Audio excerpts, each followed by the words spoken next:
దిశ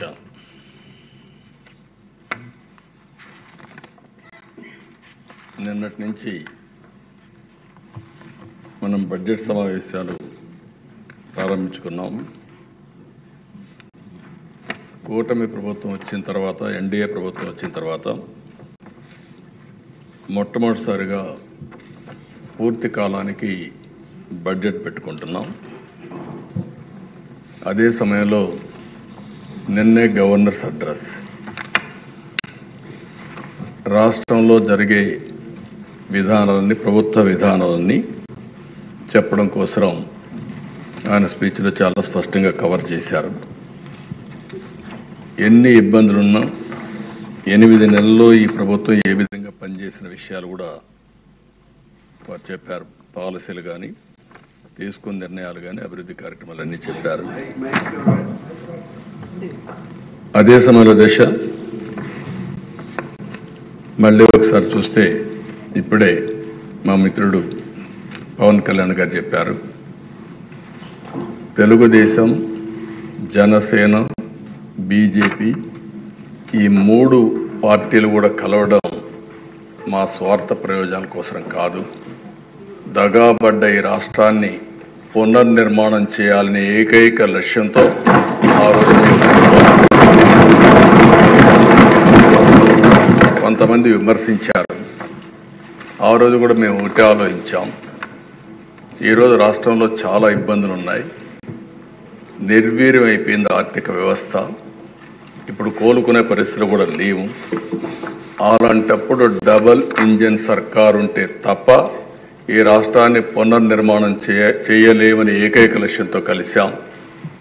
ఆ రోజు ఈ రోజుటికి ఒకే మాట మీద ముందుకు పోతున్నాం. నేను మనస్ఫూర్తిగా పవన్ కళ్యాణ్ గారిని ఈ సభ ద్వారా మరొకసారి అభినందిస్తున్నాను, ధన్యవాదాలు తెలియజేస్తున్నాను. ఇంకొక పక్కన దిశ, ఈరోజు మీరు చూస్తే ప్రజల్లో యాస్పిరేషన్స్ ఉన్నాయి. 5 సంవత్సరాలు పూర్తిగా నిర్వీర్యమైపోయిన ఆర్థిక వ్యవస్థ, ఇంకొక పక్క అన్ని డిపార్ట్మెంట్లు కూడా మీరు చూస్తే, ఒక మాటలో చెప్పాలని నేను 4వసారి ముఖ్యమంత్రి, 3 సార్లు నాకు ఎప్పుడు ఇంత ఇబ్బంది రాలేదు. అప్పుడు కూడా కొన్ని ఇబ్బందులున్నా ఈసారి మాత్రం ఎప్పుడూ లేనటువంటి ఇబ్బందుల్ని ఎదుర్కొనే పరిస్థితి వచ్చాం. ఈరోజు ఈ సభ ద్వారా కేంద్ర ప్రభుత్వాన్ని కూడా మనస్ఫూర్తిగా అభినందిస్తున్నాను, నరేంద్ర మోడీ గారిని.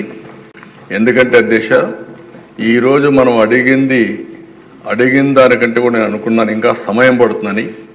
సకాలంలో స్పందించి అన్ని విధాలా సహకరించినటువంటి నరేంద్ర మోడీ గారిని, కేంద్ర ప్రభుత్వాన్ని ఈ సందర్భంగా మనస్ఫూర్తిగా అభినందిస్తున్నాను. ఆ సహకారంగా లేకపోయింటే మనం ఇంకా చాలా ఇబ్బందుల్లో పడేవాళ్ళం.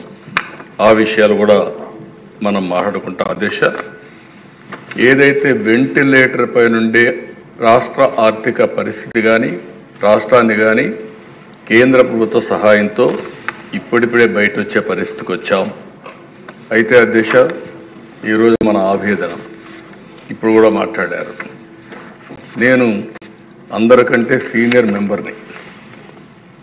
ఇది దగ్గర 9వసారి, అంటే 9 సార్లు ఎమ్మెల్యే కావడం ఒక అరుదైన అనుభవం కూడా అధ్యక్ష. అయితే నేను 78లో మొట్టమొదటి వచ్చినప్పటి నుంచి చూశాను రోడ్లు లేని పరిస్థితి. అప్పుడు ఎమ్మెల్యేకి ప్రివిలేజెస్ ఏంటంటే ఒక 3 గ్యాస్ కనెక్షన్లు, మిలిటరీ జీప్, నేరుగా తమిళనాడుకు పోతే ఆర్మీ నుంచి ఒక జీప్ ఇస్తారు. ఆ జీప్ కూడా నడవదు, దాన్ని ట్రోలింగ్ చేసుకొని రావాలి, వచ్చి రిపేర్ చేసుకొని. అప్పుడు రోడ్లు కూడా అదే పరిస్థితి, ఏ ఊరికి కూడా రోడ్లు ఉండవు. జీప్ ఉంటే తప్ప కాన్స్టిట్యున్సీలు తిరగలేవనే ఉద్దేశంతో అప్పుడు ఆ ఫెసిలిటీ ఇచ్చారు అధ్యక్ష. ఈరోజు ఎమ్మెల్యేస్ గుర్తుపెట్టుకోవాల్సిన అవసరం ఉంది. ఈరోజు మనం చూస్తే అధ్యక్ష, ఆ రోజు కరెంటు లేని పరిస్థితి నుంచి ఈరోజు మన ఇండ్లపైనే కరెంటు తయారు చేసుకునే పరిస్థితికి వచ్చాం. అదే మాదిరిగా దశ ఆ రోజు ఫోన్లు కూడా నేను చెప్పాను ఇంత మునుపు ఫోన్ కూడా ఆన్ ప్రియారిటీ ఇచ్చేవాళ్ళు. ఈరోజు మనందరం చూస్తే సెల్ ఫోన్లు పెట్టుకొని హౌస్లో కూడా పని చేసుకునే పరిస్థితికి వచ్చాం. అయితే ఆ దిశ ఈ సభలు చాలాసార్లు నేను చూశాను. ఈ సభను చూసినప్పుడు చాలా హుందాగా జరిగాయి, గౌరవంగా జరిగాయి. మొట్టమొదటిసారిగా నా జీవితంలో చూసిన సభ గడచిన సభ. ఆ రోజు ఈ సభలోనే చెప్పాను, ఇది గౌరవ సభ కాదు, ఇది కౌరవ సభ. మళ్ళీ ఈ సభను ప్రజల దగ్గరికి వెళ్ళి ప్రజల ఆమోదం తీసుకుని మళ్ళీ ఈ సభకు వచ్చి గౌరవ సభ చేస్తామని ఆ రోజు కంకణం కట్టుకొని ప్రతిజ్ఞ చేసి వెళ్ళాం.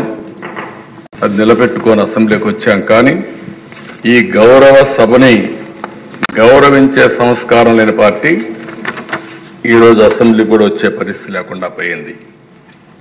అధ్యక్ష, ప్రజాస్వామ్యంలో చాలామంది చూశాం, పెద్ద పెద్ద వాళ్ళందరినీ చూసాం. ఎప్పుడు కూడా అసెంబ్లీ అంటే ఒక గౌరవం. అసెంబ్లీ అనేది ప్రజా సమస్యల పరిష్కారం కోసం ఇది ఒక వేదిక, ఒక పవిత్ర దేవాలయం.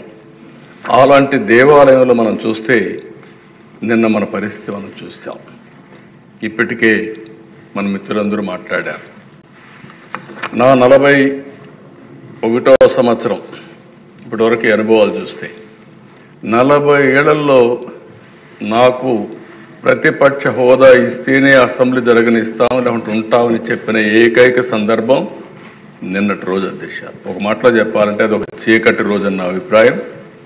ప్రజలు 11 మందిని గెలిపించారు, 11 గంటలకు వచ్చారు, 11 గంటల 11 నిమిషాలకు వెళ్ళిపోయారు. అంటే కరెక్ట్గా 11 నిమిషాలు ఉన్నారు. ఆ 11 నిమిషాల్లోనే స్పీకర్ను అవమానించడం ఇవన్నీ జరిగే పరిస్థితి వచ్చింది. అధ్యక్ష, ఒక్క విషయం గుర్తుపెట్టుకోవాలి, ఇక్కడుండే మనం కానీ ప్రజలకు కానీ విజ్ఞప్తి చేయాల్సిన అవసరం ఉంది. వివిధ రాజకీయ పార్టీలు ఉంటాయి, హామీలు ఇస్తాం. హామీలు ఇచ్చిన తర్వాత ప్రజలు ఎన్నుకుంటారు, ప్రజలు ఎన్నుకుంటే లోపలికి వస్తాం. ఈరోజు ఏ నాయకుడైనా సరే ముఖ్యమంత్రిగా ఉండి కూడా ఓడిపోయిన సందర్భాలు. నిన్న మీరు చూస్తే ఢిల్లీలో కేజ్రీవాల్ ఆయన ఎమ్మెల్యే గెలవలేదు.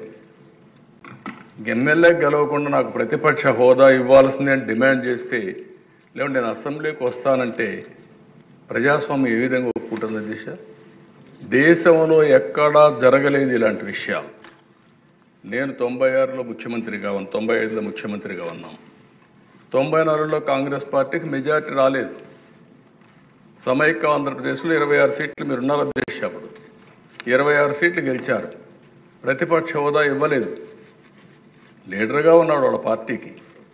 ఇలాంటి సాంప్రదాయాలు మర్చిపోయి ప్రతిపక్ష హోదా ఇవ్వాలని డిమాండ్ చేయడం ఏ విధంగా సబబో ప్రజలు ఆలోచించాల్సిన అవసరం ఉంది అధ్యక్ష. ప్రతిపక్ష హోదా మీరు నేను ఇచ్చేది కాదు, ఇది ప్రజలు ఇచ్చేది. అది గుర్తుపెట్టుకోవాల్సిన అవసరం ఉందని చెప్పి కూడా నేను మీకు తెలియజేస్తున్నాను. అధ్యక్ష, ఈరోజు మన నాయకులు మాట్లాడినప్పుడు చాలా విషయాలు మాట్లాడారు. ఒక్క విషయం మనం అందరం గుర్తుపెట్టుకోవాల్సిన అవసరం ఉంది. ఎన్ని కష్టాలున్నా ఈరోజు ఈ ప్రభుత్వం ఒకటే ఆలోచిస్తున్నాం. ఏదైతే ఆ రోజు ఎన్నికల్లో నేను, పవన్ కళ్యాణ్ గారు, బీజేపీ ముగ్గురం కలిసి ఎన్డీఏ కూటమిలో ఎన్నికల మేనిఫెస్టో ఇచ్చాం, సూపర్ 6 చెప్పాం. ఈరోజు కూడా చెప్తున్నాం, చిత్తశుద్ధితో పనిచేస్తాం, కష్టపడి పనిచేస్తాం, రాత్రింబగళ్ళు శ్రమ చేస్తాం. మేము చెప్పిన మాటలను నిలబెట్టుకోవడానికి అనుక్షణం పనిచేస్తామని మరొక్కసారి ఈ అసెంబ్లీలో ఈరోజు అధ్యక్ష మీరు ఒకసారి చూస్తే వచ్చిన వెంటనే ఒకప్పుడు 200 రూపాయలు పింఛనుంటే 2000 రూపాయలు 14-19 నేనే చేశాను. అదే సమయంలో 3000 రూపాయల నుంచి 4000 రూపాయలు చేశాం. ఇంకొక పక్కన దగ్గర దిశ మీరు చూస్తే 8,08,570 మంది దివ్యాంగులు ఈరోజు మీరు చూసినప్పుడు 5 సంవత్సరాలు ఒక్క పైసా పెంచలేదు. 3,000 రూపాయల నుంచి ఒకేసారి 6,000 రూపాయలు చేసిన కూటమి ఎన్డీఏ కూటమి. అదే మార్గదర్శ కడాన లెప్రసీ పేషెంట్స్కి కూడా డబ్బులు ఇవ్వాలంటే వాళ్ళకి మనసు రాకపోతే 7,033 మందికి 6,000 రూపాయల చొప్పున ఇచ్చాం. ఈరోజు దేశ మీరు చూస్తే 3,000 నుంచి 4,000 చేశాం. 3,000 నుంచి దివ్యాంగులకు 6,000 చేశాం. కొంతమంది లెప్రసీ కానీ డయాలసిస్ పేషెంట్స్ 10,000 చేశాం. కొంతమంది బెడ్కే పరిమితమైన వాళ్ళకి 15,000 రూపాయలు ఇచ్చే మానవత్వాన్ని నిరూపించుకున్న కూటమి ఎన్డీఏ కూటమి.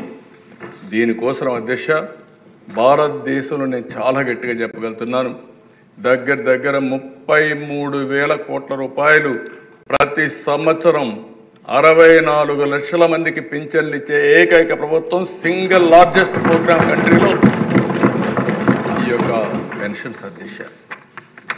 ఇది ఎవ్రీ మంత్ ఒక పవిత్రమైన సేవాభావంతో ఇస్తున్నాం. ప్రతి నెల మొదటి తారీఖు వెళ్తున్నాం. మొదటి తారీఖున ఈ పింఛన్లను ఇచ్చి ఎప్పటికప్పుడు మానిటర్ చేస్తున్నాం. పేదవాళ్ళని లక్ష్యంగా పెట్టుకుని వాళ్ళకు అన్ని విధాలు ఆదుకోవడం కోసం మనం ముందుకు పోయే పరిస్థితికి వచ్చాం. ఇదే కాదు దిశ, ఒకప్పుడు జీతాలు ఎప్పుడు వస్తాయో తెలియదు. ఉద్యోగస్తులకి ముసలి వాళ్ళకి పింఛన్లు ఇవ్వలేని పరిస్థితి. ఈరోజు గర్వంగా చెప్తున్నా, మొదటి తారీఖున ఎన్ని కష్టాలున్నా పింఛన్లు పేదవాళ్ళకి ఇవ్వడమే కాకుండా గవర్నమెంట్ ఉద్యోగస్తులకి, రిటైర్డ్ అయిన ఎంప్లాయీస్ అందరికీ అదే రోజున పింఛన్లు ఇచ్చే జీతాలు ఇచ్చే కార్యక్రమాన్ని ఏర్పాటు చేశాం. అది ఈ ప్రభుత్వం సాధించిన విజయం అని చెప్పి కూడా నేను మీకు తెలియజేస్తున్నా. అధ్యక్ష, ఒకసారి బాధేస్తుంది.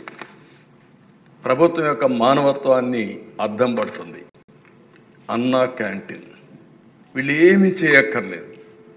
కట్టిన బిల్డింగ్లన్నీ కూడా అన్నం పెడతా ఉంటే ఉన్న పడంగా వచ్చి పేదవాళ్ళ మీద కోపంతో వాళ్ళ పొట్టగొట్టే పరిస్థితికి వచ్చారు. అన్నా క్యాంటీన్లు క్లోజ్ చేశారు. ఇది నాకైతే అర్థం కాలేదు దిశ. ఈరోజు ఎన్టీ రామారావు గారు తిరుమల తిరుపతి దేవస్థానంలో ఆయన ఆ రోజు ముఖ్యమంత్రిగా వచ్చినప్పుడు అన్నదానం ప్రవేశపెట్టాడు. ఈరోజు 2,000 కోట్ల రూపాయలు కార్పస్ వచ్చింది. వడ్డీతో ఇంకా చాలామంది దానం చేస్తున్నారు. అంటే ఈరోజు ఒక సంకల్పం అనేది ఎవరు చేశారనేది కాదు, అది మంచా చెడా అని ఆలోచించకుండా ఈరోజు అదే కానీ తర్వాత వచ్చిన టీటీడీ బోర్డు కానీ లేకపోతే ముఖ్యమంత్రులు కానీ తిరుమలలో అన్నదానాన్ని కూడా వద్దని చెప్పి క్యాన్సిల్ చేసి ఉంటే ఏమైనది అధ్యక్ష? ఆ విధంగా చేయలేదు కాబట్టి అది కంటిన్యూ అయ్యే పరిస్థితి వచ్చింది. ఈరోజు మేము వస్తానే మళ్ళీ 204 అన్నా క్యాంటీన్లు ప్రారంభించాం. ప్రతి నియోజకవర్గంలో అన్నా క్యాంటీన్లు పెట్టి తద్వారా పేదవాళ్ళందరినీ ఆదుకునే కార్యక్రమానికి శ్రీకారం చుడతాం. ఇది ఈ ప్రభుత్వం యొక్క కమిట్మెంట్ అని చెప్పి కూడా నేను మీకు తెలియజేస్తున్నా.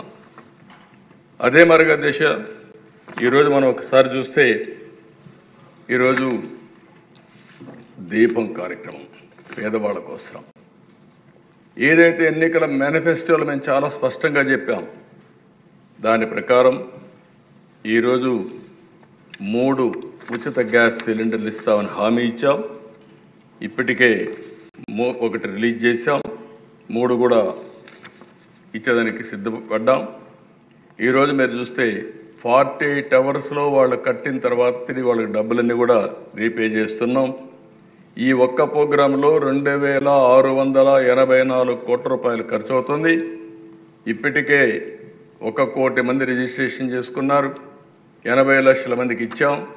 686 కోట్ల రూపాయలు ఈ కార్యక్రమం కింద 93 లక్షల మందికి ఇప్పుడు లేటెస్ట్ మనోహర్ గారు చెప్పినట్టు 93 లక్షలకి ఇచ్చాం. దీనికి ఎప్పటికప్పుడు ఎవ్వరికి ఇబ్బంది లేకుండా ఇచ్చే కార్యక్రమాన్ని తీసుకుంటాం. దీపం పెట్టింది నేను మొట్టమొదటిసారి ముఖ్యమంత్రిగా వచ్చినప్పుడు పెట్టాం అధ్యక్ష, సమైక్య ఆంధ్రప్రదేశ్లో. ఈరోజు మళ్ళీ గర్వంగా ఫీల్ అవుతున్నాం. ఆడబిడ్డలు ఎవ్వరికీ ఇబ్బంది లేకుండా వంట గ్యాస్ ఉచితంగా ఇచ్చే కార్యక్రమానికి ఎన్డీఏ శ్రీకారం చుట్టాం. ఇది ఒక పెద్ద అచీవ్మెంట్ అని చెప్పి కూడా నేను మీకు తెలియజేస్తున్నా. ఇదే కదా దిశ. ఈరోజు ఈ సభ ద్వారా నేను ఒకటే హామీ ఇస్తున్నా, తొందరలోనే ఇప్పటికీ డిఎస్సి అనౌన్స్ చేశాం, దానికి కూడా శ్రీకారం చుడతాం. రాబోయే సంవత్సరం 16,384 ఉద్యోగాలు ఏవైతే చెప్పామో రిక్రూట్ చేసి ట్రైన్ చేసి పోస్టింగ్స్ ఇచ్చి పాఠశాలలు ఓపెన్ చేస్తామని చెప్పి కూడా నిరుద్యోగులందరికీ హామీ ఇస్తున్నాం. దానికి కూడా శ్రీకారం చుడుతున్నాం. ఇది కాకుండా దిశ ఇబ్బందులు ఎన్నున్నా ఇచ్చిన హామీలు నిలబెట్టుకుంటామని చెప్పాం. మే నెలలో తల్లికి వందనం, ఎంతమంది పిల్లలున్నా అంతమందికి డబ్బులు ఇచ్చే కార్యక్రమానికి శ్రీకారం చుడతాం. ఆ కార్యక్రమాన్ని కూడా ముందుకు తీసుకెళ్తాం.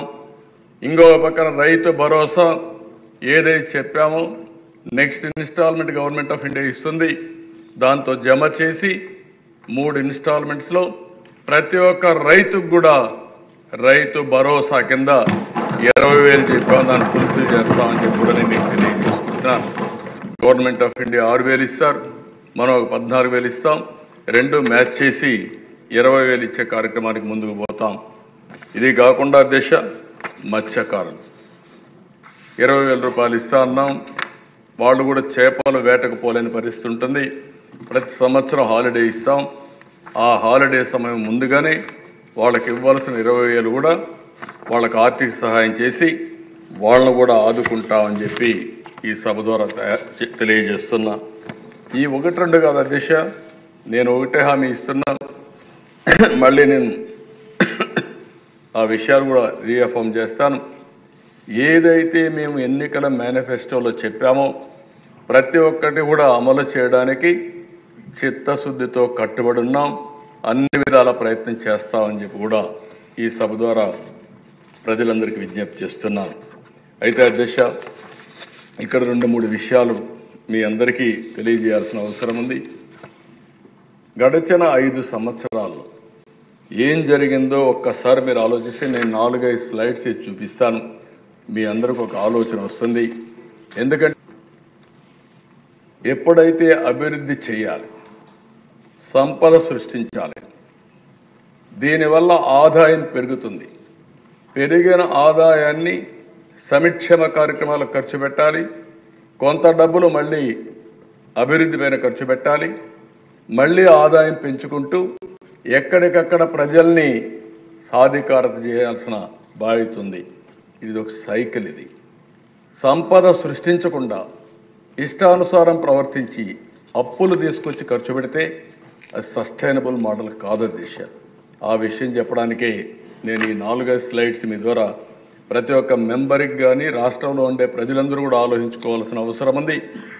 అభివృద్ధి జరిగితే ఏం జరుగుతుంది, సుపరిపాలన ఉంటే ఏ విధంగా ఉంటుంది, అభివృద్ధి జరగకపోతే ఎలాంటి ఇబ్బందులు వస్తాయో మన రాష్ట్రం 5 సంవత్సరాలకు ఉదాహరణ.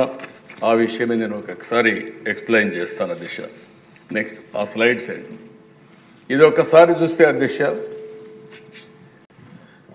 18-19 11.4% growth rate, 19-20 5.25% growth rate, double సగానికి తగ్గిపోయే పరిస్థితి వచ్చింది. అదేవిధంగా అధ్యక్ష మీరు చూసిన తర్వాత 18-19లో 8,74,000 కోట్ల రూపాయలు జిఎస్టిపి. అది 19కి వచ్చేందుకు 9,26,000 కోట్ల రూపాయలు జిఎస్టిపి పెరిగింది 19-20కి. దీనివల్ల దేశ అదే కానీ 11.14% గ్రో అయింటది కంటిన్యూ అయి ఉంటే 9,71,000 జిఎస్టిపి వచ్చేది. అంటే ఒక్క సంవత్సరం 45,000 కోట్ల రూపాయలు జిఎస్టిపి తగ్గే పరిస్థితి వచ్చింది. ఇది సంపద సృష్టించడం అనేది. రెండో ఎగ్జాంపుల్ అధ్యక్ష 23-24 వైఎస్ఆర్ కాంగ్రెస్ పార్టీ పరిపాలన 8.6% గ్రోత్. అదే సమయంలో 24-25 ఎన్డీఏ ప్రభుత్వం మొదటి సంవత్సరం 3 నెలలు మేము లేకపోయినా 12.94% గ్రోత్ వచ్చింది. దీనివల్ల అధ్యక్ష మీరు ఒకసారి చూస్తే 24-25% 12.94% వల్ల గ్రోత్ చూస్తే 14 కోట్ల మామూలుగా వచ్చుంటే 8.6 వస్తే 14 కోట్ల 22 లక్షలు వచ్చేది. ఈ సంవత్సరం 24-25కి 16,06,000 కోట్ల రూపాయలు జీఎస్టీపీ వచ్చింది. ఈ రెండు చూసుకుంటే అధ్యక్ష అదే కానీ వైఎస్ఆర్ కాంగ్రెస్ పార్టీ ఉండి 8.6 వచ్చుంటే 15,44 లక్షలు వచ్చేది. 15,44,000 కోట్లు వచ్చేది. అంటే ఒక సంవత్సరం వైఎస్ఆర్ కాంగ్రెస్ పార్టీకి ఎన్డీఏ ప్రభుత్వానికి వ్యత్యాసం చూస్తే 62,000 కోట్ల రూపాయలు అదనంగా జీఎస్టీపీ సాధించే పరిస్థితికి వచ్చాం. అంటే సంపద ఎప్పుడు వస్తుందో దిశ ఆ రోజు ఆదాయం పెరుగుతుంది, ప్రభుత్వానికి ఆదాయం పెరుగుతుంది, ప్రజల దగ్గర తలసరి ఆదాయం పెరుగుతుంది, వాళ్ళకు పర్చేసింగ్ కెపాసిటీ వచ్చే పరిస్థితికి వస్తుంది. Next slide. ఈ స్లైడ్ మీరు చూస్తే అధ్యక్ష 14-15 నుంచి 18-19 వరకు 5 సంవత్సరాలు తెలుగుదేశం పార్టీ హయాంలో 13.5% గ్రోత్ రేట్. అదే వైఎస్ఆర్ కాంగ్రెస్ పార్టీని చూస్తే 10.32% వచ్చి తగ్గిపోయింది. దీనివల్ల ఏం జరిగిందని నెక్స్ట్ స్లైడ్కి వెళ్తే అధ్యక్ష మీరు ఇయర్ వారీగా వేసాం. ఈ లెక్కలన్నీ మనం ఎక్కడికక్కడ డిపార్ట్మెంట్ పంపిస్తే గవర్నమెంట్ ఆఫ్ ఇండియా దీన్ని కన్ఫర్మ్ చేసే పరిస్థితికి వస్తారు. అధ్యక్ష ఇక్కడ చూస్తే ఈ సినారియోలో తెలుగుదేశం పార్టీ అధికారంలో ఉండుంటే 13.5% గ్రోత్ రేట్ వచ్చినా ఈరోజు మీరు చూసినప్పుడు కింద చూస్తే యాక్చువల్గా గ్రోత్ అయింది ఆ రోజు 23-24కి 14,22,000 కోట్లు. అదే కానీ 13.5% గ్రో అయితే నెక్స్ట్ మీరు చూస్తే 16,46,000 కోట్ల రూపాయలు గ్రోత్ వచ్చేది. దీనివల్ల డిఫరెన్స్ 5 సంవత్సరాల్లో 2,24,000 కోట్ల రూపాయలు డిఫరెన్స్. అంటే 5 సంవత్సరాల్లో కలిస్తే 7,24,000 కోట్ల రూపాయలు అదనంగా జీఎస్టీపీ వచ్చిండేది. దీనివల్ల అధ్యక్ష మీరు ఒకసారి చూస్తే రాష్ట్రానికి 76,195 కోట్ల రూపాయలు అదనంగా ఆదాయం వచ్చేది. ఈ 76,000 కోట్లు వచ్చుంటే సంక్షేమ కార్యక్రమాలు కానీ తిరిగి అప్పులు చేసే కార్యక్రమం లేకుండా చేసేదానికి అవకాశం వస్తుంది. అదే అధ్యక్ష తెలుగుదేశం పార్టీ ప్లాన్ చేసింది 15% గ్రోత్ అనుకున్నాం. ఈ సంవత్సరం మళ్ళీ 12.94% గ్రోత్ వచ్చింది. రాబోయే సంవత్సరం నుంచి 15% సాధించాలనుకుంటున్నాం. అది కానీ మనం చేసుంటే అధ్యక్ష ఈరోజు ఇంకా 94,856 కోట్ల రూపాయలు అదనంగా జీఎస్టీపీ వచ్చేది.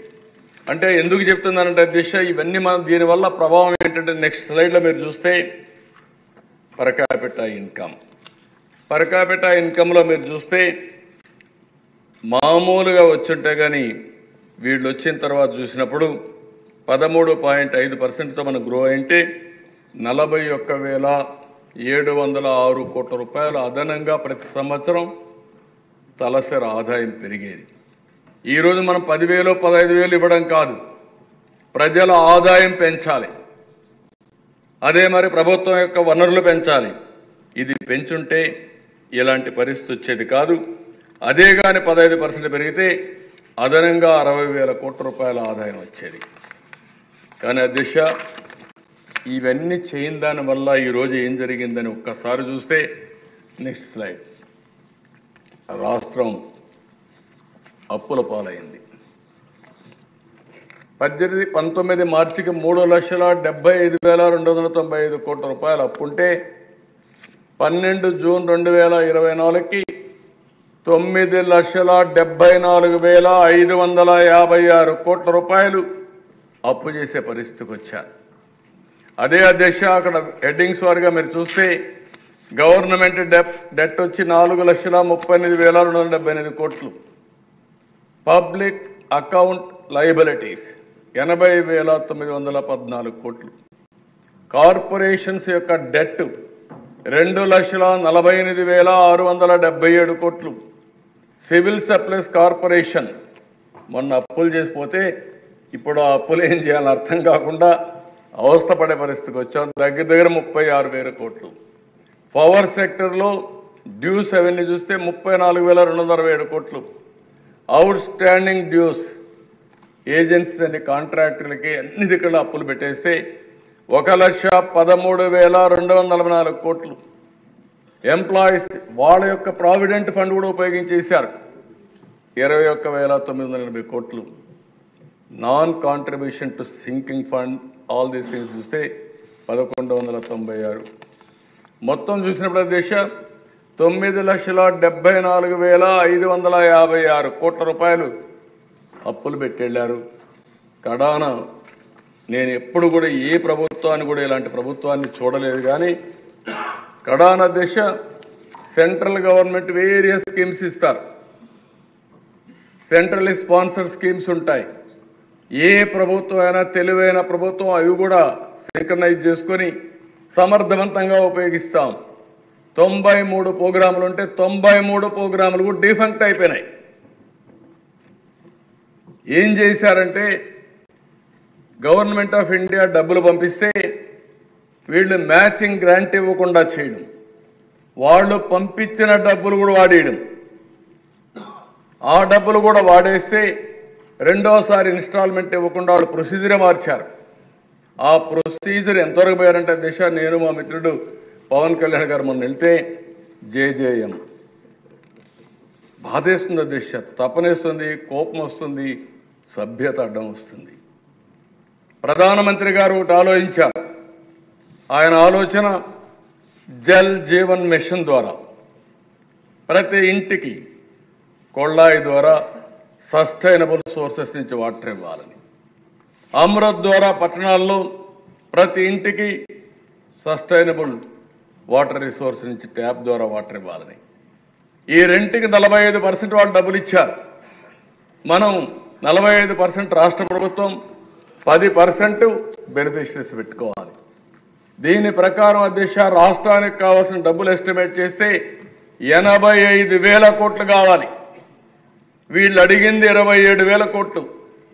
బోరేసి ఆ బోర్ ద్వారా నీళ్లు ఇస్తామంటే ఆ బోర్ ఎండిపోతే నీళ్లు ఎక్కడి నుంచి వస్తాయి అధ్యక్ష? దాంతో ఈరోజు జరిగింది ఏంటి? 27,000 కోట్లు తీసుకొచ్చి అది కూడా ఖర్చు పెట్టలేదు. 2,250 కోట్లు ఖర్చు పెట్టారు. ఖర్చు పెట్టకుండా మొత్తం ఆ స్కీమ్ అంతా కూడా 2024కి క్లోజ్ చేశారు. మేము పోయి అడిగితే ఎక్స్టెండ్ చేశారు. 2028 వరకు ఆ స్కీమ్ మేము అడిగిన తర్వాత ఇబ్బంది పడతామంటే ఎక్స్టెండ్ చేసే పరిస్థితికి వచ్చారు. ఇప్పుడు ఆ 27,000 కోట్లకి రీషెడ్యూల్ చేస్తున్న డిపిఆర్స్ తయారు చేస్తున్నాం.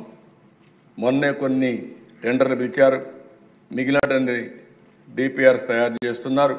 కానీ ఈ 27,000 కోట్లు వస్తుంది, కానీ అదనంగా 55,000 కోట్లు కావాలి. ఇంకా ఏం చేయాలన్నా మాకే అర్థం కాని పరిస్థితి. ఇది మళ్ళా క్యాబినెట్ ఇవి ప్రధానమంత్రి గారు ఏంటంటే చాలా స్పష్టంగా ఇంతవరకే చేస్తామంటే మేము ఎన్డీఏ ప్రామిస్ చేశాం. ప్రతి ఇంటికి ట్యాప్ ద్వారా నీళ్లు ఇస్తామని చెప్పాం. మీరు కూడా ఎన్నికల్లో చెప్పారు. ఈరోజు మళ్ళా ప్రధానమంత్రిని కన్విన్స్ చేసుకోవాల్సిన బాధ్యత, ఎన్డీఏని కన్విన్స్ చేసుకునే బాధ్యత వచ్చింది.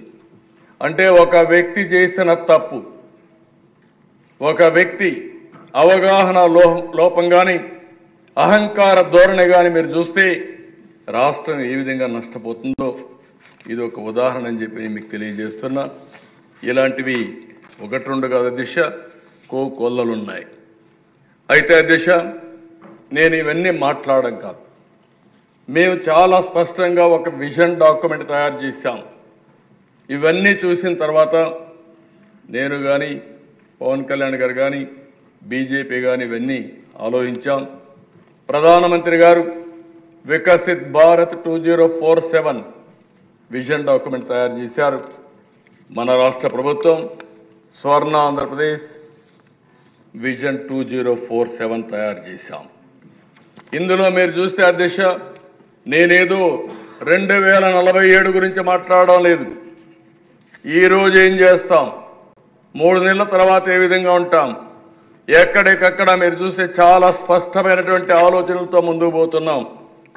ఈరోజు 23, 24 23,795 రూపాయలు తలసరి ఆదాయం అయితే ఈ సంవత్సరం 2,68,653 రూపాయలు. అదే మరిగా మీరు చూస్తే ఈరోజు మనకు ఉండే డబ్బులు 1,60,610 కోట్లు అభివృద్ధికి సంక్షేమానికి రాష్ట్ర వనరుల్ని మనం జనరేట్ చేసుకునే పరిస్థితి వచ్చింది. దీనివల్ల 18,400 కోట్ల రూపాయలు అదనంగా రిసోర్సెస్ మన దగ్గర ఉంటాయి ఖర్చు పెట్టడానికి డెవలప్మెంట్కి. వీటికి ఇది మీరు చూసినప్పుడు దిశ 25-26 ఈ సంవత్సరం 16,06,000 కోట్ల రూపాయలు జిఎస్టిపి వస్తే నెక్స్ట్ ఇయర్కి 18,47,000 కోట్ల రూపాయలు, 3,07,883 రూపాయలు తలసరి ఆదాయం. రాష్ట్రానికి మళ్ళీ 1,84,703 కోట్ల రూపాయలు రిసోర్స్ ఉంటాయి. అదనంగా జనరేట్ చేసే డబ్బులు 24,093 కోట్ల రూపాయలు. 26, 27 21,24,000 కోట్ల రూపాయలు, 24,24,000 కోట్ల రూపాయలు జిఎస్టిపి కాంట్రిబ్యూషన్ వస్తుంది. 3,53,203 రూపాయలు తలసరి ఆదాయం వస్తుంది. అదే మరి రిసోర్సెస్ చూస్తే 2,12,000 కోట్లు వస్తుంది. 28,000 కోట్ల రూపాయలు అదనపు రిసోర్స్ ఉంటాయి. 27, 28 24.4 అంటే దగ్గర దగ్గర 24,420 కోట్ల రూపాయలు జిఎస్టిపి వస్తుంది. దగ్గర 4,05,000 రూపాయలు తలసరి ఆదాయం వస్తుంది. 2,24,000 కోట్ల రూపాయలు అదనపు రిసోర్స్ వస్తాయి. 31,840 కోట్ల రూపాయలు అడిషనల్ అమౌంట్ అవైలబుల్ వస్తుంది. 28-29కి 28,900,000 జిఎస్టిపి వస్తుంది. పర్ క్యాపిటల్ ఇన్కమ్ చూస్తే 4,65,492 వస్తుంది. టోటల్ రిసోర్సెస్ 2,80,000 కోట్లు, 36,640 కోట్లు అదనపు రిసోర్స్ జనరేట్ చేస్తాం. అంటే అధ్యక్ష, this is our commitment. 15% growth rate రావాలి. ఇక్కడుండే మెంబర్స్కి అందరికీ చెప్తున్నాను, మేము ఒక విజన్ డాక్యుమెంట్ స్వర్ణాంధ్రప్రదేశ్ తయారు చేశాం, జిల్లా డాక్యుమెంట్ తయారు చేస్తున్నాం, అదే మరిగా కాన్స్టిట్యున్సీ కూడా తయారు చేస్తున్నాం, మీకు రిసోర్సెస్ కూడా ప్రొవైడ్ చేస్తాం. మీరు కూడా మీ నియోజకవర్గంలో అభివృద్ధి చేసి అక్కడుండే మీ ప్రజల్ని తలసరి ఆదాయం పెంచే విధంగా కార్యక్రమాలు చేపట్టే బాధ్యత గౌరవ శాసనసభ్యులపైన కూడా ఆధారపడింది. అది చేయమని మిమ్మల్ని కోరుకుంటున్నా. This is the vision we have given. అదే మాదిరిగా దశ మీరు ఒకసారి చూస్తే ఇక్కడ ఒక్కసారి ఇది ఇంపార్టెంట్ స్లైడ్ దశ. ఎప్పుడు కూడా 7.5% గ్రోత్, 7.5% గ్రోత్ వస్తే మంది పైన మీరు చూసినప్పుడు స్వర్ణాంధ్రప్రదేశ్ డాక్యుమెంట్ ఏంటంటే 2047కి $2.4 ట్రిలియన్ ఎకానమీ, అంటే $42,000 పర్ క్యాపిటల్ ఇన్కమ్. అదే 7.5% గ్రోత్ అయితే 75 లక్షల కాడ ఆగిపోతాం. జిఎస్టిపి 0.62 కాడ ఆగిపోతాం. పర్ క్యాపిటల్ 13,18,795 కాడ ఆగుతాం. అది డబ్బుల్లో చూస్తే డాలర్స్ చూస్తే $10,384. 15%కి వెళ్తే 347 కోట్ల రూపాయలు జిఎస్టిపి. దానిపైన డాలర్స్లో చూస్తే $2.7 ట్రిలియన్. పర్ క్యాపిటల్ ఇన్కమ్ చూస్తే 58,14,916. అదే మరి డాలర్స్లో చూస్తే $45,784. Double the growth rate, 4.5 times తలసరి ఆదాయం పెరుగుతుంది. Double the growth rate, 4.5 times GSTP పెరుగుతుంది. అందుకనే మనం గుర్తుపెట్టుకోవాల్సిన అవసరం ఉంది. మనం చేసే పని శ్రద్ధగా చేస్తే ఆ రిజల్ట్స్ కనపడొస్తాయి. ఇదే హైదరాబాద్లో ఆ రోజు చేసిన పని మీరు చూస్తే ఈరోజు దేశంలో హైయెస్ట్ పర్ క్యాపిటా ఇన్కమ్ ఎక్కడంటే తెలంగాణలో వచ్చే పరిస్థితికి వచ్చింది. That is the vision we have given at that time. ఇక్కడ నెక్స్ట్ స్లైడ్లో మీరు చూస్తే దేనికి మనం అందరం డెడికేట్ కావాల్సిన అవసరం ఉంది. ఈ స్లైడ్లో మీరు చూసినప్పుడు నెక్స్ట్ ఇక్కడ మా వాళ్ళు అది ప్రిపేర్ చేయలేదు. ఇక్కడ చూస్తే ఇండియా మనం కూడా వికసిత్ భారత్ కోసం ప్రధానమంత్రి గారు పనిచేస్తున్నారు. వికసిత్ భారత్లో మీరు చూస్తే ఈరోజు మనం అందరం ఒకటి గుర్తుపెట్టుకోవాల్సిన అవసరం ఉంది. మోడల్స్ ఇండియాలో చాలా రాజకీయ పార్టీలు వచ్చాయి, చాలా విధాలుగా పనిచేశారు. ఆంధ్రప్రదేశ్ మోడల్ నేను చెప్పాను. 5 సంవత్సరాలు ప్రజలు భరించలేకపోయారు. ఉద్యోగాలు లేవు, ఎకానమీ బిల్డప్ కాలేదు, ఆశలు ఆవిరైపోయినాయి. అమరావతి శ్మశానాన్ని చేసేసామని చెప్పి ఆనందపడిపోయారు. పోలవరాన్ని పూర్తిగా నిర్వీర్యం చేసి కడాన డయాఫామ్ వాల్ని గోదావరి నదిలో గడిపేసే పరిస్థితికి వచ్చారు. విశాఖపట్నం స్టీల్ ప్లాంట్ ఇప్పుడే మిత్రుడు చెప్పారు. ఆ రోజు అందరూ కూడా విశాఖ ఉక్కు ఆంధ్రుల హక్కు అని ప్రాణత్యాగాలు చేసిన ప్రజలు ఎన్నోసార్లు అడిగితే కనీసం ఒక్కసారి కూడా కేంద్రాన్ని అడిగే పరిస్థితులు లేరు. అదే మరి రైల్వే జోన్ చాలా స్పష్టంగా యాక్ట్లో ఉంటే కనీసం ల్యాండ్ ఇస్తే పెడతామని చెప్పినా ల్యాండ్ ఇవ్వకుండా పనికిమాలిన ల్యాండ్ ఇచ్చి దాన్ని నిలిపేసే పరిస్థితికి వచ్చారు. అధ్యక్ష, నేను గర్వంగా చెప్పగలుగుతున్నా, 8 నెలల్లో అసాధ్యం అనుకున్న ఈ 4-5 పనుల్ని సాధ్యం చేసింది ఎన్డీఏ ప్రభుత్వం ఆంధ్రప్రదేశ్లో. అది సాక్షాత్తు ప్రధానమంత్రి నరేంద్ర మోడీ గారు కానీ కేంద్రంలో ఉండే మంత్రులు కానీ పూర్తిగా సహకరించారు. అధ్యక్ష, ఎప్పుడు కూడా అధ్యక్ష మనం మొన్న కూడా నేను ఢిల్లీలో ఒక మాట చెప్పాను. అధ్యక్ష, ఏదైతే కొంతమంది సంక్షేమం గురించి మాట్లాడతారు, అభివృద్ధి గురించి మాట్లాడరు. అభివృద్ధి చేస్తే సంపద వస్తుంది, సంపద సృష్టిస్తే ఆదాయం పెరుగుతుంది. మళ్ళీ ఆ ఆదాయాన్ని సంక్షేమం కోసం ఖర్చు పెట్టి మళ్ళా అభివృద్ధి కోసం ఖర్చు పెడితే రొటేట్ అవుతుంది. కొంతమంది సంక్షేమ కార్యక్రమాలు చెప్పి ప్రజల్ని మోసం చేసి కడాన ఆర్థిక వ్యవస్థని దివాలా తీసే పరిస్థితికి వచ్చారు, ఆర్థిక సంక్షోభంలో నెట్టేసే పరిస్థితికి వచ్చారు. అదే మన రాష్ట్రంలో జరిగింది. ఢిల్లీలో ఆ రోజు నేను చెప్పాను, పొలిటికల్ ఏదైతే ఉందో వాతావరణ కాలుష్యం, రాజకీయ కాలుష్యం పెద్ద సమస్యలని. ఏంటి అధ్యక్ష, ఢిల్లీలో అట్ వన్ స్టేజ్ మీరు చూస్తే ప్రతి ఒక్కరు చర్చ, ఢిల్లీలో ఎవరు ఉండలేం కాబట్టి రాజధాని మార్చాలని. యమునా నది ప్రతి సంవత్సరం మాట్లాడేవాళ్ళు. మాటలకు చేష్టలకు పొంతనుండేది కాదు. 10 సంవత్సరాల తర్వాత ఢిల్లీలో ఆ గవర్నమెంట్ వదిలించుకున్నారు. ఇప్పుడు నాకు 100% అధ్యక్ష బీజేపీ ఆధ్వర్యంలో ఎన్డీఏ గవర్నమెంట్ ఢిల్లీలో మనమందరం గర్వపడే రాజధానిని తయారు చేస్తారనే దాంట్లో ఏమాత్రం అనుమానం లేదని చెప్పి కూడా నేను మీకు తెలియజేస్తున్నాను. అంటే ఒక ప్రభుత్వ విధానాలు ఏ విధంగా దెబ్బతీస్తాయో ప్రజా జీవితాన్ని ఇది ఒక ఉదాహరణ.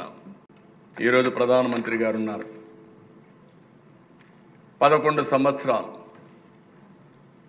10వ ఆర్థిక వ్యవస్థ అప్పుడు, ఈరోజు 5వ ఆర్థిక వ్యవస్థగా తయారు చేశారు. రేపు 28-29కి 3వ ఆర్థిక వ్యవస్థగా తయారవుతుంది. వికసిత్ భారత్ ద్వారా 2047కి భారతదేశం 1 కానీ 2వ స్థానంలో ఉంటుంది. అది సాధించి తీరతారని చెప్పి కూడా నేను మీకు తెలియజేస్తున్నాను. ఆటోమేటిక్గా 3కి వస్తాం కానీ 2 కానీ 1 కానీ ఉండే అవకాశం ఉంది. అది వచ్చినప్పుడు అధ్యక్ష మన ఆలోచన ఒకటే, తెలుగువారు ప్రపంచంలో ఎక్కడున్నా నెంబర్ 1 కమ్యూనిటీగా ఉండాలనేది ఈ ప్రభుత్వం యొక్క సంకల్పం, ఎన్డీఏ సంకల్పం. అందుకే అధ్యక్ష పర్ క్యాపిటా ఇన్కమ్ కూడా మీరు చూస్తే ఆ రోజుటికి $42,000 పెట్టుకున్నాం. దగ్గర 2.3 ట్రిలియన్ పెట్టుకున్నాం. 2.3 to 4 అని 15% పెట్టుకున్నాం. దీనివల్ల 53,34,000 రూపాయలు తలసరి ఆదాయం పెట్టుకొని మనం ముందుకు పోతున్నాం. ఇది సాధ్యం. అయితే ఇవన్నీ చేసే మునుపు నేను ఒకటి చెప్తున్నా, మనమంతా కూడా దూరదృష్టితో 2047కి ఏం చేస్తామని చెప్తూ ఇప్పుడు ఎక్కడా ఇగ్నోర్ చేయడానికి వీల్లేదు. అందుకే మీరు చూస్తే అధ్యక్ష, నేను ఇంత మునిపే చెప్పాను, ఏదైతే పెన్షన్లు ఇచ్చాం, పీడిఎస్ని స్ట్రీమ్లైన్ చేస్తున్నాం. మొన్న కూడా మేము డిస్కస్ చేసాం మనోహర్ గారితో, మినిస్టర్ గారితో. నేను చెప్పాను, ఈరోజు ఏదైతే మనం పండించే ధాన్యం మన ప్రజలు ఆ రైస్ తినే పరిస్థితులు లేరు. మేలు వెరైటీ వేయించాలి. అవసరమైతే మిల్లెట్స్ కూడా డిస్ట్రిబ్యూషన్ చేసే పరిస్థితి రావాలి. ప్రత్యామ్నాయ మార్గాలు ఏమున్నాయో అవన్నీ పెట్టమని చెప్పి కూడా వర్కౌట్ చేస్తున్నాం. ఇంకొక పక్క ఫుడ్ సెక్యూరిటీకి ఎక్కువ ప్రాధాన్యత ఇస్తాం. రెండోది ఇప్పుడే చెప్పాను, దీపం ఇది చేశాం. ఇది కాకుండా అధ్యక్ష, ఇంత మునుపు నేను చెప్పినట్టు ఇవన్నీ కూడా ఏవి ఉన్నాయో ఆ స్కీమ్స్ అన్ని తీసుకొని ఇక్కడికి వచ్చినప్పుడు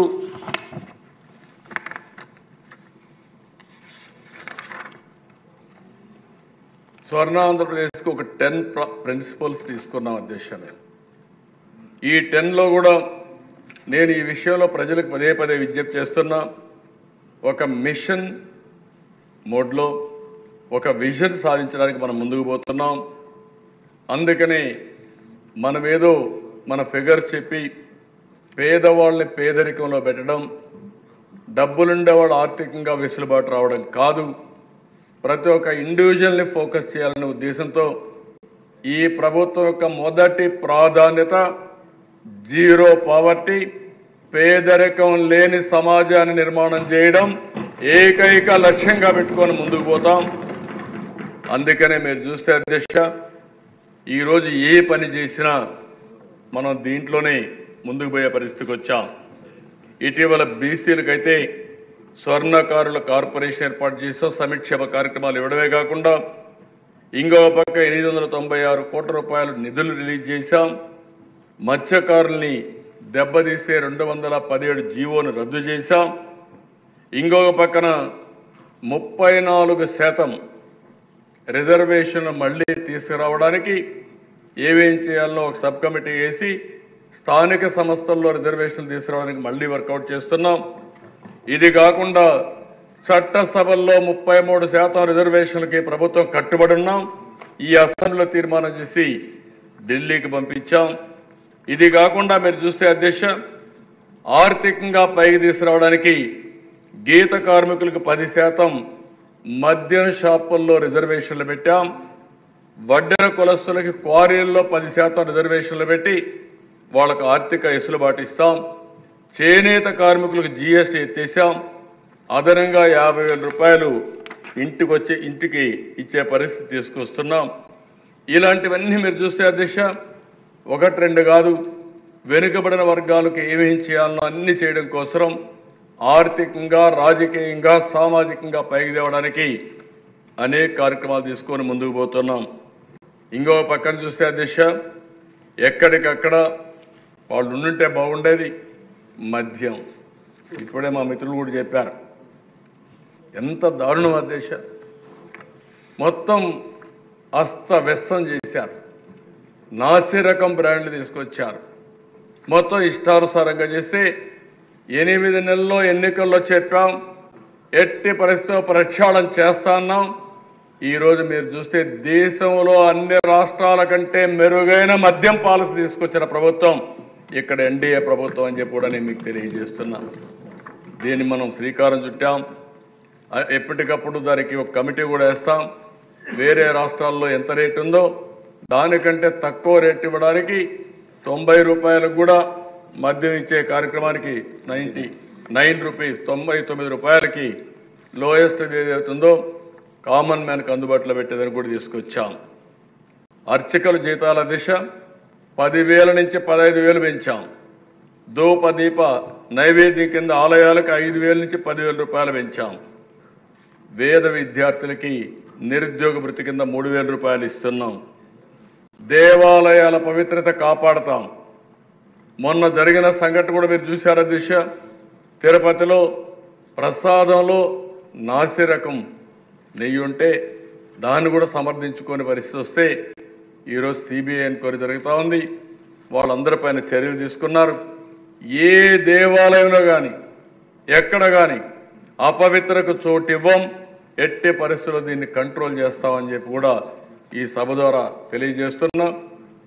పోయిన గవర్నమెంట్లో మీరు చూస్తే అధ్యక్ష, రాముడు తల తీసేస్తే అడిగితే తిరిగి కేసులు మా మీద పెట్టారు. ఇక్కడ అతి దారుణంగా అధ్యక్ష, ఏదైతే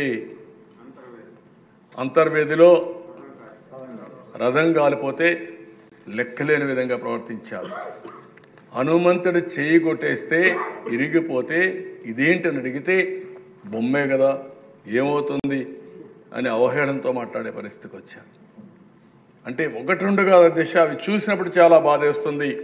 నేను అందుకే హామీ ఇస్తున్నా, ఏ దేవాలయాలు జోలికైనా సరే, ప్రార్థనాలయాలు జోలికి రావాలంటే వెన్నెముక అదిరే విధంగా బిహేవ్ చేస్తాం, వదిలిపెట్టే సమస్య లేదని చెప్పి తెలియజేస్తున్నాను.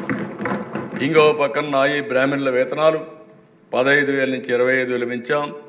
కడాన అందరినీ సమానంగా చూస్తూ ఇమాములకి మౌజములకు కూడా గౌరవ వేతనం 10,000, 15,000 చేశాం. ఇంకో పక్క ఎస్సీ, ఎస్టీ, బీసీ మైనారిటీలకు 2,000 కోట్ల రూపాయల అధ్యక్ష 5 సంవత్సరాల్లో ఒక పైసా ఇవ్వలేదు. మార్జిన్ మనీ లేదు, సబ్ ప్లాన్ లేదు, వాళ్ళకు ఆర్థికంగా వెసులుబాటు వచ్చే కార్యక్రమాలు లేవు. అవన్నీ కూడా ఇచ్చే పరిస్థితికి వచ్చాం. ఇది కాకుండా అధ్యక్ష, ఈ ప్రభుత్వం ఒక విధానానికి కట్టుబడి ఉన్నాం. ప్రతి ఒక్క వ్యక్తికి గ్రామీణ ప్రాంతాల్లో 3 సెంట్లు భూమి ఇంటి జాగా, పట్టణ ప్రాంతాల్లో 2 సెంట్లు ఇంటి జాగా ఇవ్వడానికి కట్టుబడి ఉన్నాం. 5 సంవత్సరాల్లో ప్రతి ఒక్కరికి ఇల్లు కట్టించే బాధ్యత, ఇల్లు లేదనకుండా ఈ పని పూర్తి చేసే బాధ్యత తీసుకుంటాం. అందుకనే అధ్యక్ష, ఇప్పటికే 1,14,000 ఇండ్లు కట్టాం. రేపు జూన్ 12వ తారీఖున అంటే 1 ఇయర్ ఈ ప్రభుత్వం పదవి చేసే సమయంలో 5 లక్షల ఇండ్లు కట్టి పేదవాళ్ళకు అంకితం చేస్తామని చెప్పి కూడా ఈ సభ ద్వారా హామీ ఇస్తున్నాం. అదే మరిగా అధ్యక్ష, ప్రతి ఒక్క వ్యక్తికి ఒక కమిట్మెంట్ ఇస్తున్నాం. ఇంటి జాగా, ఇల్లు, ట్యాప్ వాటర్, అది కూడా sustainable source, toilet, solar power connection, pumped gas కానీ గ్యాస్ కానీ, ఇంటర్నెట్, ఈ 7 వస్తువులు క్రియేట్ చేస్తాం. అది ఏ వ్యక్తి అయినా సరే కనీస అవసరాలు ఉండే పరిస్థితి రావాలి. ఇందులో కూడా మీరు చూశారు, రేషన్ కార్డు కానీ పేదవాళ్ళకి ఇవ్వడం, అవన్నీ వస్తాయి అధ్యక్ష. ఇది కాకుండా అధ్యక్ష, ఈ ప్రభుత్వం ఒక ఉద్యమంగా తీసుకుంటాం. పేదవాళ్ళ పైన ఫోకస్ చేస్తాం, పేదరికం పైన ఫోకస్ చేస్తాం. ఆర్థిక అసమానతలు తగ్గించడం కోసం నిరంతరం పనిచేస్తాం. నేను చాలాసార్లు చెప్పాను, P3 పబ్లిక్ ప్రైవేట్ పార్ట్నర్షిప్తో సంపద సృష్టిస్తున్నాం. ఒక రోడ్డు, ఒక కరెంటు, ఒక టెలికాం, ఒక ఎయిర్పోర్ట్లు, ఒక పోర్ట్ కానీ, ఇవన్నీ కూడా P3 కింద వచ్చాయి. సంపద సృష్టించబడింది, దీనివల్ల అందరికీ సదుపాయాలు వచ్చాయి. కానీ ఈరోజు మనం ఆలోచించాల్సింది, ఈ సంపద కొంతమందికే పరిమితం అవుతుంది. అంటే కొంతమంది కోటీశ్వరులు అవుతున్నారు. దీనివల్ల ఏవైతే లాస్ట్ మైల్లో ఉండే వాళ్ళకి వెసులుబాటు రావడం లేదు. దీన్ని మనందరం కూడా ఆలోచించి, దానికోసం నేను చెప్పాను,